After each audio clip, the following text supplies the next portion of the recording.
नमस्कार दोस्तों, मेरा नाम शुभ्रो सिंह गुप्ता है और मैं स्वागत करता हूं आप लोगों का अपने चैनल पे कुकिंग डाटा। दोस्तों देखिए, आपके सामने दो डाटा दिया हुआ है, हालांकि दोनों एक ही बंदे का है, दोनों में ही नाम रमेश है और नंबर भी वही है 20-30-20-30। तो अंतर क्या है? अंतर है सोचने में। तो देखते हैं इसमें सोच क्या रहेगी। देखिए, रमेश के हमने 2 बार एग्जाम लिया है। पहले टेस्ट में उसके 20 नंबर मिले हैं और दूसरे टेस्ट में 30 नंबर मिले हैं। तो एवरेज पूछा गया है।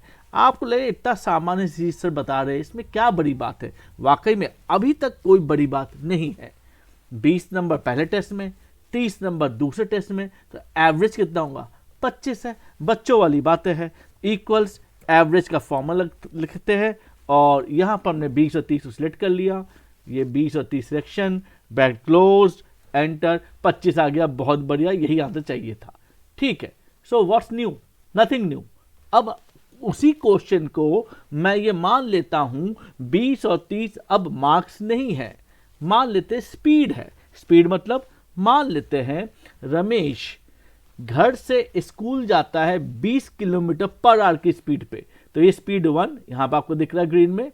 20 किलोमीटर पर आवर की स्पीड से वो घर से स्कूल जाता है और स्कूल से घर वो 30 किलोमीटर पर आवर की स्पीड से वापस आता है।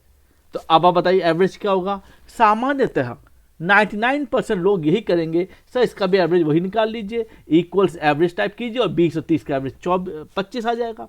पर ऐसा मत कीजिएगा आप। अब आप यहां पर थोड़ा सचेत हो जाइए। जब भी क्वेश्चन स्पीड का होगा तो एवरेज का मतलब वैसे नहीं निकालना जो आप आमतौर पर निकालते हैं, यानी कि सबका सम divided by number of items. लेकिन इस स्थिति में नहीं करना है आपको। अब क्या करेंगे? आप मान लीजिए कि हाइपोथेटिकल एग्जाम्पल कि रमेश का घर से स्कूल की डिस्टेंस 60 किलोमीटर है। 60 को लिया, आप चाहे तो 600 ले लीजिए, आप चाहे तो 6000 ले लीजिए। 60 इसलिए लिया ताकि 20 भी 60 को डिवाइड कर दे और 30 भी 60 को डिवाइड कर दे। अगर हम 60 लेते तो क्या होगा? तो आप बताइए।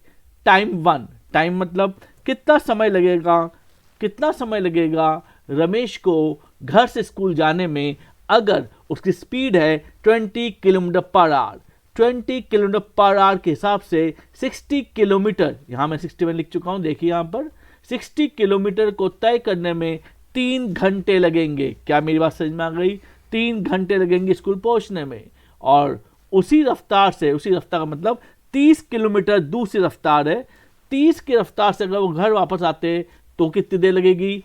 60 किलोमीटर की दूरी को तय करने में 30 किलोमीटर प्रति घंटे की रफ्तार से वो अगर साइकिल चला रहे हैं तो उसको 2 घंटे लगेंगे। 32 × 60 होता है। सो 32 × 60 2 घंटे लगेंगे। क्या ये बात समझ में आ गई? तो इसका मतलब क्या हुआ? इसका मतलब ये हुआ कि टोटल 5 घंटे लगेंगे। टोटल 5 घंटे लगेंगे 120 किलोमीटर को तय करने में। ये 120 कैसे आ गया? 120 क्योंकि 60 किलोमीटर पहला फासला घर से स्कूल और 60 किलोमीटर दूसरा फासला स्कूल से घर। तो टोटल डिस्टेंस बिकम्स 120। तो 120 किलोमीटर की यात्रा तय करने में टोटल 5 घंटे लग रहे हैं। तो किलोमीटर पर आवर की स्पीड क्या हुई? तो यानी कि आपकी स्पीड हुई 120 divided by 5। So here it is 24। तो एवरेज स्पीड 24 है। एवरेज स्पीड 24 है, 25 नहीं है। तो ये मेरे कहने का मतलब हुआ कि जब भी क्वेश्चन स्पीड का होगा तो आप डायरेक्ट नहीं करेंगे, आपको एक हाइपोथेटिकल डिस्टेंस लेना पड़ेगा जिसके बाद आप आगे बढ़े। अब इसका प्रूफ, इसको हम हार्मोनिक मीन कहते हैं। हार्मोनिक मीन, अब आप चेक कीजिए कि हार्मोनिक मीन से आंसर आएगा। Let's have a look.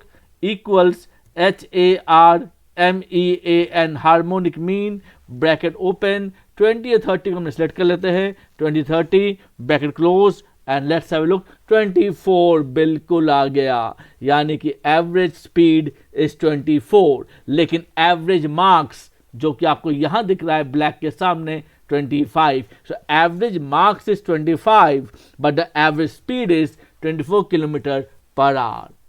क्या मेरी बात समझ में आ गई? मुझे उम्मीद है आपको छोटा सा कंसेप्ट लेकिन बहुत इंपॉर्टेंट, क्योंकि हम डाटा कुकिंग कर रहे हैं और कुकिंग के लिए जो मसाले चाहिए हमें उन सभी मसालों का ज्ञान होना चाहिए। जब हमें सभी मसालों का ज्ञान होगा तभी हम अपने डाटा को अपने हिसाब से कुक कर पाएंगे। थैंक यू दोस्तों, आज के लिए यहीं तक ही। उम्मीद आपको समझ में आ गया होगा। कमेंट करना नहीं भूलेंगे और हाँ, learn, subscribe, share and comment. ठीक, थैंक यू दोस्तों, take care, have a nice day.